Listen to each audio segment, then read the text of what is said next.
Hello everyone, my name is Jessie Smith and this is the PowerPoint presentation for comparative healthcare management, and I will be talking about true healthcare access in Cuba. We're going to start off with historical. Alright, in Cuba there is a lot of limits on medicine, food, equipment, and financial resources, a lot to do so with the lack of support from the Soviet Union.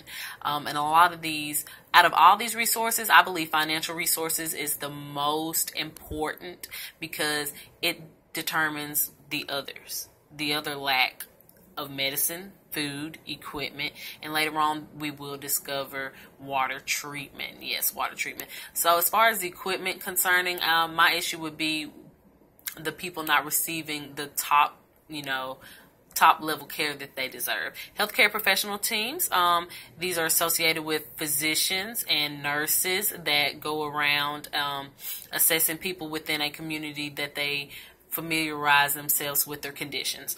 The low infant mortality rate I thought would be positive, but later on I find out that it's possibly the lowest infant mortality rate because of abortions. So let's continue. All right, with structure, the importance of polyclinics, these would be located in certain regions, well, almost every region in the country, and they would help, take care of the patients at home. That was a lot of their community-based healthcare involvement.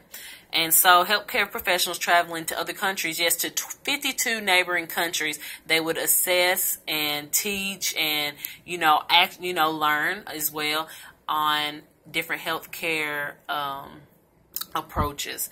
Healthcare professionals care, yes, they would come home.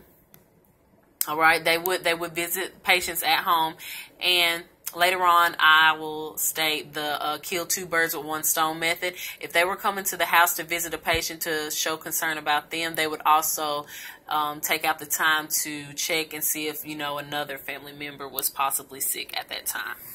All right. Continuing on with financing. This is the major issue, I believe, that will determine any and everything else. All right, so it is, like I said, is a major issue in Cuba. And 20,000 health tourists visit, giving around 40 million annually.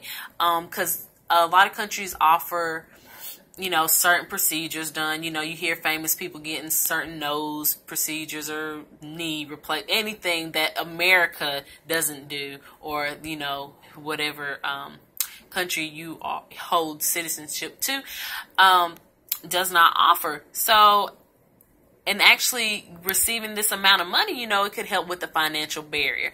Health tourists are from Europe, Canada, Latin America, and the United States. Interventional is the house visits I have been talking about from healthcare professionals, and they do encourage healthy lifestyle and early prevention. That early prevention is how they found out about a lot of treatments, a lot of alternative herbal methods, along with their heritage. And like I stated before, to kill two birds with one stone method. If somebody were sick, when these healthcare professional teams were visiting the house, or if just the, physician or the nurse came to visit to make sure the patient was okay. Because a lot of times if the patient did not make it to a certain number of appointments, they would, make it their obligation to come to the home to make sure that everything was okay. Preventative, community-oriented.